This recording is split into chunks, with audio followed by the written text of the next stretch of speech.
"Courage," he said, and pointed toward the land. "This mounting wave will roll us shoreward soon." In the afternoon they came unto a land in which it seemed always afternoon. All round the coast the languid air did swoon, breathing like one that hath a weary dream. Full-faced above the valley stood the moon, and like a downward smoke the slender stream along the cliff to fall and pause and fall did seem. A land of streams, some like a downward smoke, slow dropping veils of thinnest lawn did go, and some through wavering lights and shadows broke, rolling a slumberous sheet of foam below. They saw the gleaming river seaward flow. From the inner land, far off, 3 mountain tops, 3 silent pinnacles of aged snow, stood sunset flushed, and dewed with showery drops, upclomb the shadowy pine above the woven copse. The charmed sunset lingered low adown in the red west. Thro' mountain clefts the dale was seen far inland, and the yellow down bordered with palm, and many a winding vale and meadow set with slender galingale, a land where all things always seemed the same. And round about the keel with faces pale, dark faces pale against that rosy flame, the mild melancholy Lotos Eaters came. Branches they bore of that enchanted stem, laden with flower and fruit, whereof they gave to each but whoso did receive of them, and taste to him the gushing of the wave. Far, far away did seem to mourn and rave on alien shores, and if his fellow spake, his voice was thin as voices from the grave. And deep asleep he seemed, yet all awake, and music in his ears his beating heart did make. They sat them down upon the yellow sand, between the sun and moon upon the shore, and sweet it was to dream of fatherland, of child and wife and slave, but evermore most weary seemed the sea, weary the oar, weary the wandering fields of barren foam. Then someone said, "We will return no more," and all at once they sang, "Our island home is far beyond the wave, we will no longer roam." There is sweet music here that softer falls than petals from blown roses on the grass, or night dews on still waters between walls of shadowy granite in a gleaming pass. Music that gentlier on the spirit lies than tired eyelids upon tired eyes. Music that brings sweet sleep down from the blissful skies. Here are cool mosses deep, and through the moss the ivies creep, and in the stream the long-leaved flowers weep, and from the craggy ledge the poppy hangs in sleep.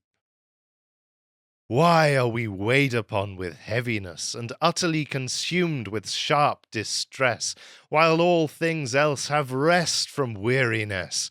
All things have rest. Why should we toil alone? We only toil, who are the first of things, and make perpetual moan, still from one sorrow to another thrown, nor ever fold our wings, and cease from wanderings, nor steep our brows in slumber's holy balm, nor hearken what the inner spirit sings. There is no joy but calm. Why should we only toil, the roof and crown of things? Lo, in the middle of the wood the folded leaf is wooed from out the bud, with winds upon the branch, and there grows green and broad, and takes no care. Sun steeped at noon, and in the moon nightly dew-fed, and turning yellow, falls and floats adown the air. Lo, sweetened with the summer light, the full-juiced apple, waxing over mellow, drops in a silent autumn night. All its allotted length of days, the flower ripens in its place, ripens and fades and falls, and hath no toil, fast rooted in the fruitful soil. Hateful is the dark blue sky, vaulted o'er the dark blue sea. Death is the end of life. Ah, why should life all labour be? Let us alone. Time driveth onward fast, and in a little while our lips are dumb. Let us alone. What is it that will last? All things are taken from us, and become portions and parcels of the dreadful past. Let us alone. What pleasure can we have to war with evil? Is there any peace in ever climbing up the climbing wave? All things have rest and ripen toward the grave. In silence ripen, fall, and cease. Give us long rest or death, dark death or dreamful ease. How sweet it were, hearing the downward stream, with half-shut eyes ever to seem falling asleep in a half-dream, to dream and dream like yonder amber light, which will not leave the myrrh-bush on the height, to hear each other's whispered speech, eating the lotus day by day, to watch the crisping ripples on the beach, and tender curving lines of creamy spray, to lend our hearts and spirits wholly to the influence of mild-minded melancholy, to muse and brood and live again in memory with those old faces of our infancy, heaped over with a mound of grass, 2 handfuls of white dust, shut in an urn of brass.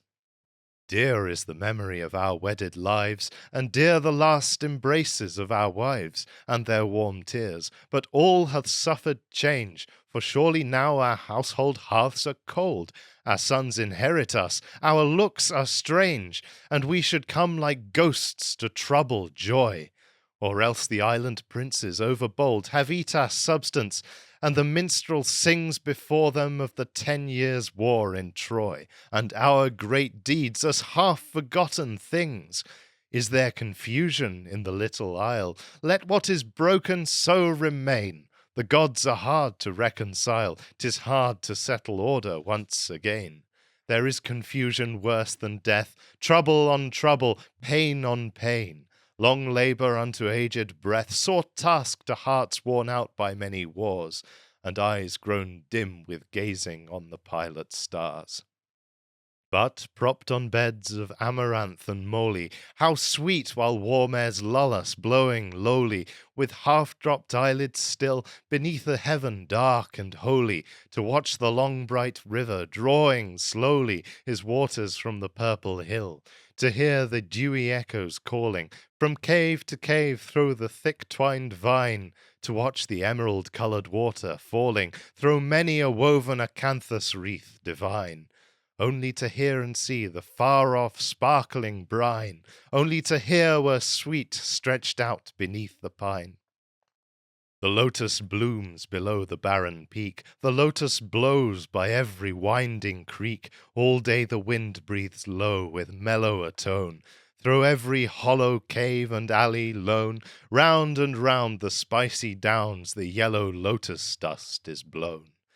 We have had enough of action and of motion, we rolled to starboard, rolled to larboard when the surge was seething free, where the wallowing monster spouted his foam fountains in the sea.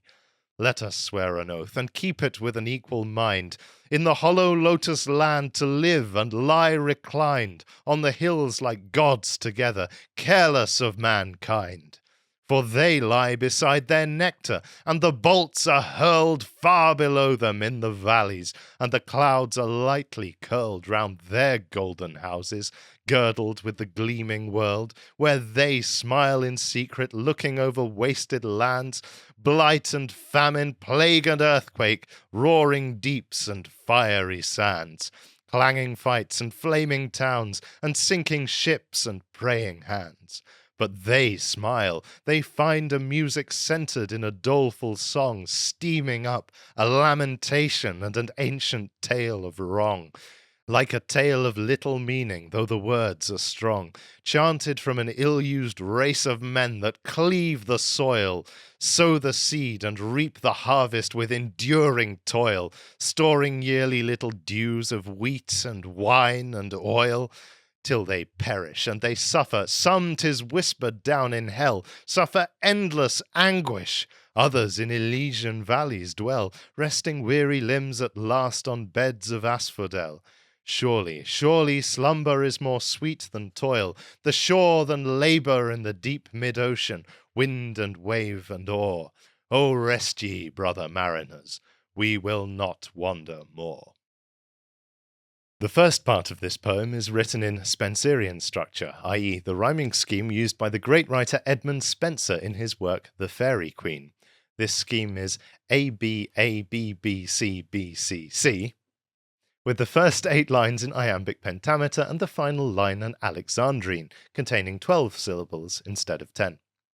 The poem is based upon the Lotos Eaters, and no, Tennyson was not in possession of a time machine, and nor was he remotely interested in 21st century alternative media.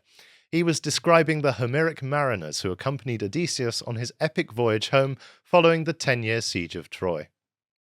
Most analyses of this story adhere to the conventional view of the Lotos Eaters. In other words, they see the lotus flower as some form of intoxicating drug that debilitates those who eat it, granting them placid, docile, blissful states similar to an opium high. In this interpretation, succumbing to the temptations of the lotus flower is of course reckless and irresponsible, much like a drug addiction. Yet this interpretation is not that well supported by the text, and there is much more subtlety and nuance to the story of the mariners who found the Lotos Eaters.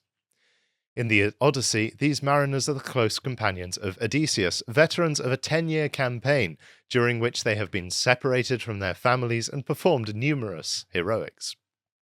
They have performed further heroics on the epic voyage back towards Ithaca, where the fleet stops for rest and resupply on a lush, beautiful island, abundant with edible fruit, the island of the Lotos Eaters. Here the heroic mariners of Odysseus's fleet decide they would rather stay and not continue their epic journey home to Ithaca, and this is where the poem begins, as they make numerous appeals for the life of the Lotos Eaters, which we shall discuss in depth shortly. Yet Odysseus is unmoved by these pleas. He personally rounds up his men, forces them back onto the ships, and continues his voyage. During this voyage, the men who would be Lotos Eaters are killed by sea storms, eaten alive by the terrible Cyclops Polyphemus, eaten by the cannibal Lystrigonians, turned into swine by the witch Circe, eaten by the 6-headed monster Scylla, and finally drowned in a sea storm after eating the sacred cattle of Helios. It is not a good time. Odysseus is the only man to survive the Odyssey, with all of his crew perishing on the return journey despite their heroics in the Trojan War and beyond. The mariners who would become Lotos Eaters are always represented as the bad guys of the Lotos Eaters story. In giving our media company its quixotic name, Carl challenges that assumption. The bad guys angle is just Odysseus' propaganda and is unfair to the mariners involved. Let's take a look at what the mariners appeal to in the 8 verses of the choric song of Tennyson's poem. The island is great, gentle, and peaceful. Why should we toil and suffer endlessly when we can stop here and rest in this peaceful land? All things have a natural span of life. Why must we labour all our lives? Leave us alone. Let us enjoy the short time we have to live.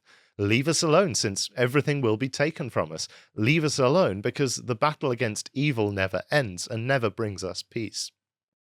Here in the peace of the island of the Lotos Eaters, we will better treasure the memories of those we have lost who have died before us. Though we will not see our families again, we have been away on campaign for so long that our return would only disrupt their settled lives. Returning would bring confusion and pain. Finally, the mariners are fed up of being blown around by the sea and the wind, here perhaps implying also the orders of Odysseus, and they find little to look forward to in the long years of work and toil that awaits them in Ithaca and ends in death. Thus they vow to remain on the island. I think these are eminently reasonable demands, though often cast in as an unheroic rejection of responsibility. The tension between Odysseus and his crew is a class tension, a class struggle, if you will, which we can see echoed today in the unreasonable demands of modern elites who command the ships of state, which rely on conscripting our minds and bodies to the oars of a national economy. The mariners recognize that leaving the island of the Lotos Eaters will not be good for them. They all suffer gruesome deaths in the Odyssey. No matter how beneficial the course of this ship is for its commanders, the interests of the press-ganged crew do not always align.